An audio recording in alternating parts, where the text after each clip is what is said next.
Halo, assalamualaikum warahmatullahi wabarakatuh.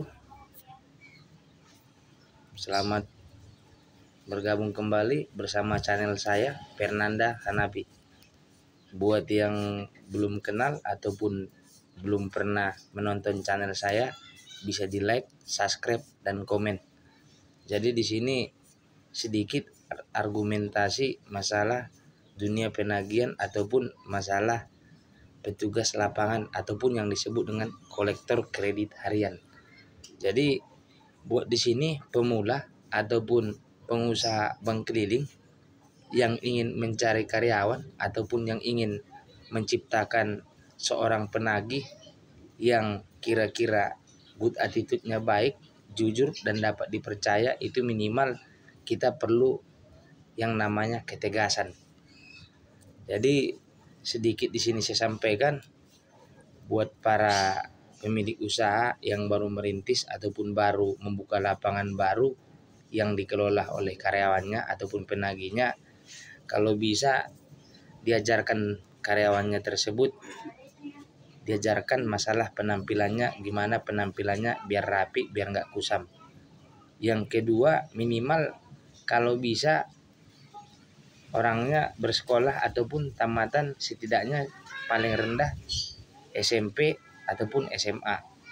Jadi mintalah kepada si pekerja tersebut surat perjanjian ataupun surat pertanggungjawaban bahwasanya dia siap bekerja dengan rekan-rekan, dia siap bekerja yang suatu hari masalah pekerjaan ini masalah uang, yang bisa menjaminkan yaitu surat pertanggungjawaban dari yang mempertanggungjawabi si karyawan tersebut. Yang pertama. Yang kedua, minimal rekan-rekan harus memegang ijazah aslinya. Jadi kalau rekan-rekan punya karyawan, rekan-rekan minimal harus memiliki modal satu lapangan itu minimal 40 juta. Kenapa saya sampaikan satu lapangan itu minimal harus ada modal 40 juta? Jadi kalau ibarat kata modalnya tidak ada 40 juta dalam satu lapangan, rekan-rekan mengrekrut ataupun mengambil seorang karyawan buat penagih lapangan, sama saja kita menyiksa. Karena namanya bank keliling, sistem penggajiannya itu persentase ataupun komisi.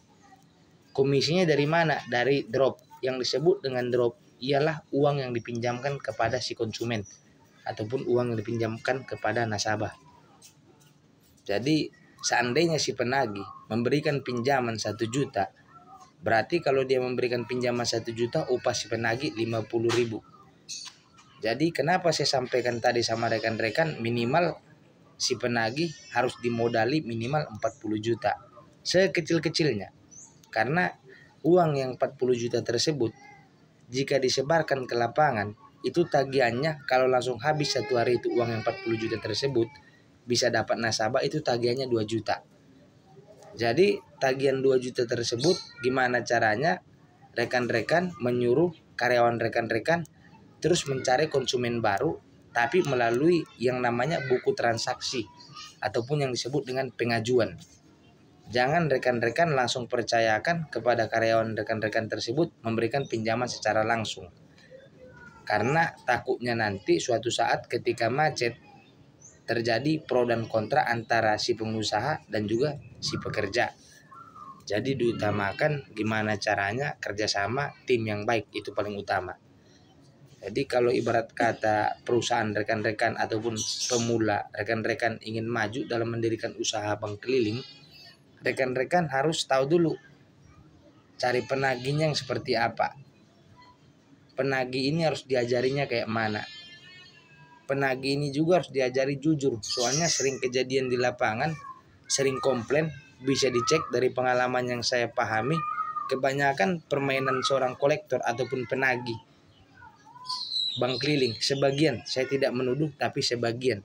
Jadi mereka bermain dengan sobekan. Yang saya bilang bermain dengan sobekan, si konsumen tersebut ibarat kata nomornya sudah nomor 8. Jadi sama si penagihnya ini karena dia nakal ataupun kurang jujur, disobeklah sama dia nomor 8 tapi dengan promis yang baru ataupun buku tagihan yang baru. Jadi si konsumen tidak tahu akhirnya si penagih dapat, 2 hari tidak ditagih dengan yang namanya si penagih. 2 hari berselang kemudian akhirnya si konsumennya tidak tahu dia nomor berapa, kembali lagi ditagih nomor 8. Mungkin buat sini para penonton ataupun buat di sini para konsumen yang pernah ngambil bank keliling pernah ngerasain seperti itu. Jadi kalau rekan-rekan pernah ngerasain seperti itu, usahakan angsuran rekan-rekan ataupun pembayaran rekan-rekan itu diusahakan nomornya diingat ataupun disimpan. Jika kira-kira ada permainan, lebih baik jangan dibayar, kalau tidak didebatkan saja. Soalnya rekan-rekan juga si konsumen, kenapa dia mau minjam? Karena dia butuh. Si penagih juga kenapa dia memberikan pinjaman? Karena dia butuh. Jadi sama-sama saling membutuhkan dan saling menguntungkan. Jangan ada di situ manipulasi. Jadi kebanyakan di sini kita lihat para pemula ataupun para pengusaha mencari bibit bebet seorang penagih itu yang kurang jelas. Jadi kenapa saya bilang yang kurang jelas? Kebanyakan zaman sekarang kalau kita perhatikan di lapangan begitu mengerikan. Ada yang namanya penagih kena gebukin masyarakat. Itu sebenarnya efeknya itu bukan dari si nasabahnya, efeknya dari kitanya. Kenapa efeknya dari kitanya? Cara ngomong penyampaian kita sama si konsumen itu terlalu dibilang kurang ajar ataupun tidak kurang sopan. Namanya kita menagih, yang saya pahami kita boleh nagih, tapi gimana caranya omongan kita bisa dimengerti sama si konsumen tersebut. Kalau kira-kira omongan kita tidak dimengerti, berarti jangan diberikan pinjaman waktu kesepakatan awal. Jangan kita, walaupun si konsumennya macet, jangan kita kasar ngomong ini itu. Ujung-ujungnya nanti kita mentok. Ketika nanti mentoknya, ketika datang warga ataupun datang orang banyak, kita kalahnya di situ. Tapi kalau omongan kita pas, sopan santun kita pas, ini semuanya tetap masih bisa masuk ke perdata. Habis perdata masih bisa masuk ke pidana. Sebenarnya semuanya ada hukumnya dan juga pasalnya. Saya sedikit paham di sini. Jadi kebanyakan penagih sering saya lihat ada yang digebukin, ada yang di ini itu dah. Tapi saya alhamdulillah kurang lebih saya kerja di bank keliling 9 tahun, yang namanya cekcok dengan nasabah mudah-mudahan belum pernah. Kalau dibilang saya nagihnya kasar sih tidak kasar. Yang perlu kita tegasin. Karena yang paling utama itu ketegasan dulu. Makanya dibilang tadi, waktu kita memberikan pinjaman, kita tegasin dengan nasabahnya. Waktu dia nggak punya duit, kita baca kenapa dia nggak punya duit, kenapa dia nggak bayar. Jadi kita harus saling paham, harus saling memahami. Karena zaman sekarang ini persaingan bank keliling itu luar biasa. Apalagi sekarang ini kebanyakan bank keliling ataupun para pemula, para pemilik usaha asal merekrut penagihnya nggak diajari sopan santun, penagihnya songong, penagihnya nakal. Kalau menurut saya rekan-rekan tidak bakalan rugi memberhentikan penagih yang tidak jelas, karena banyak orang yang mau kerja.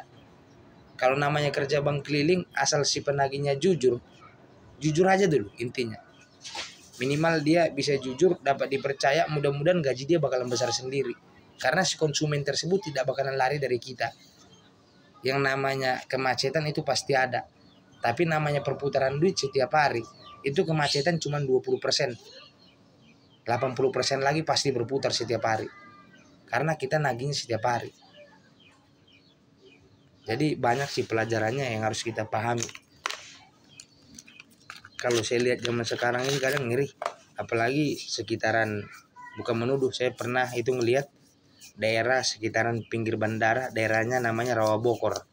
Itu si penagih sempat diikat sama masyarakat, sempat dibuang ke kali lagi. Jadi saya mau nolong, ya ngapain saya tolong? Berarti saya udah tahu jawabannya. Berarti dia tanya jawabnya nggak pas. Namanya kita hidup di tempat orang, namanya kita bekerja bank keliling, yang paling utama rekan-rekan harus kuasai lingkungan. Jika rekan-rekan sudah memahami lingkungan, sudah memahami tempat, baru rekan-rekan bisa mainkan uang rekan-rekan. Tapi kalau lingkungan belum dipahami, tempat belum dipahami, rekan-rekan sudah berani asal gas, oh, hati-hati. Jangan salah, pekerjaan kita seperti main judi. Jauh seperti main judi. Mungkin rekan-rekan tahu sendiri, sekarang persaingannya udah luar biasa. Di mana-mana ada. Baik yang dibilang bank mingguan, baik yang dibilang bank kumpulan, baik yang dibilang bank harian, semuanya udah ada sekarang.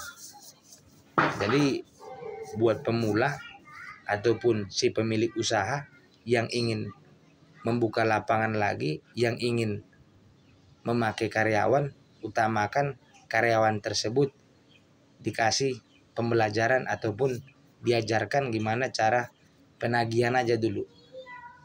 Jadi jangan langsung disuruh si karyawan tersebut mencairkan pinjaman asal-asalan. Karena yang namanya duit tidak selamanya mulus. Apalagi kalau karyawan rekan-rekan itu masih baru, utamakan dia selama 3 bulan jangan ada penambahan nasabah baru. Kenapa saya bilang seperti itu? Biarkan dia belajar dulu. Gimana caranya dia belajar lingkungannya.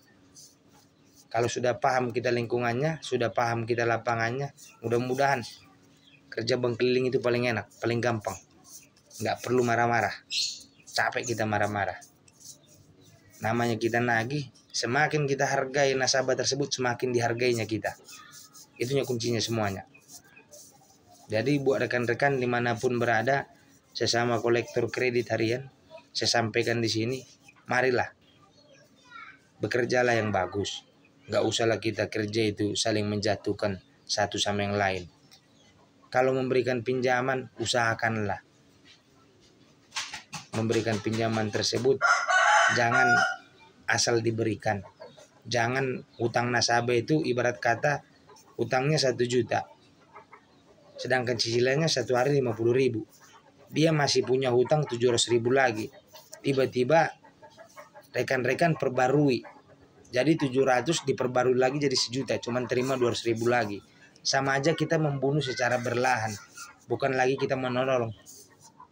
Jadi utamakan gimana caranya si konsumen tersebut yang rekan-rekan punya, ataupun si nasabah yang rekan-rekan punya tersebut, usahakan dari nomor 1 sampai nomor 18 itu, kalau bisa nomor 18 lah, sisa 6 lagi baru diperbarui, paling banyak sisa talangannya ataupun sisa potongannya. Jangan dipaksa walaupun si konsumennya bilang butuh, diperbarui, karena sebenarnya itu memperbesar pinjaman lagi, melipat gandakan bunga, yang ujung-ujungnya si konsumen bakalan terjadi makin pusing. Lebih baik dia pusing 1 hari daripada pusing ke depannya nanti. Di sini sering saya lihat persaingannya udah kotor, nggak wajar. Ada yang saya perhatikan bank keliling nomor 10 sudah diperbarui, nomor 9 sudah diperbarui, tidak terima duit, kertas bayar kertas. Buat para rekan-rekan pemilik usaha, rekan-rekan waspadai karyawan rekan-rekan yang seperti itu. Itu tidak bakalan jadi duit. Itu yang dibilang kertas bayar kertas, hanya menguntungkan sama si penagih, menembak saldo. Makanya di sini saya ajarkan sama para pemula, kalau bisa rekan-rekan, kalau rekan-rekan punya pokok bunga ataupun global tagihan, jadi jumlah tagihan itu di atasnya rekan-rekan bikin berapa di situ jumlah talangan ataupun jumlah potongan ataupun jumlah sisa angsuran nasabah yang dipotong. Seandainya dapat duit 2 juta, ternyata potong dalam ataupun kertas bayar kertas 800.000. Jadi jumlah dari tanggal 1 sampai akhir bulan, rekan-rekan harus hitung. Jumlahkan semua jumlah tagihan. Setelah dijumlahkan jumlah tagihan, kurangi dengan jumlah talangan. Sesuai nggak pendapatan duitnya? Kalau lebih besar talangan daripada tagihan murni, itu hati-hati. Yang terjadi kehancuran, kemacetan. Apalagi sempat kebanyakan sekarang penagih, saya sampaikan sama rekan-rekan, dia buka lapangan oke, kerja oke, maunya kalau pas memberikan pinjaman, oh siapa aja bisa. Tapi giliran penagihan, itu yang perlu. Ngasih pinjamannya asal-asalan. Jadi utamakan memberikan pinjaman itu yang layak, sesuai dengan kemampuan konsumen. Jangan dipaksa.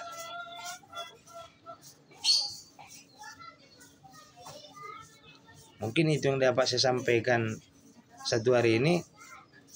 Kalau ada kesalahan omongan dari saya mohon maaf. Tetap saya di sini bakalan terus upload video, tulis di kolom komentar kira-kira apa yang rekan-rekan mau pertanyakan. Kalau saya punya jawabannya bakalan saya jawab.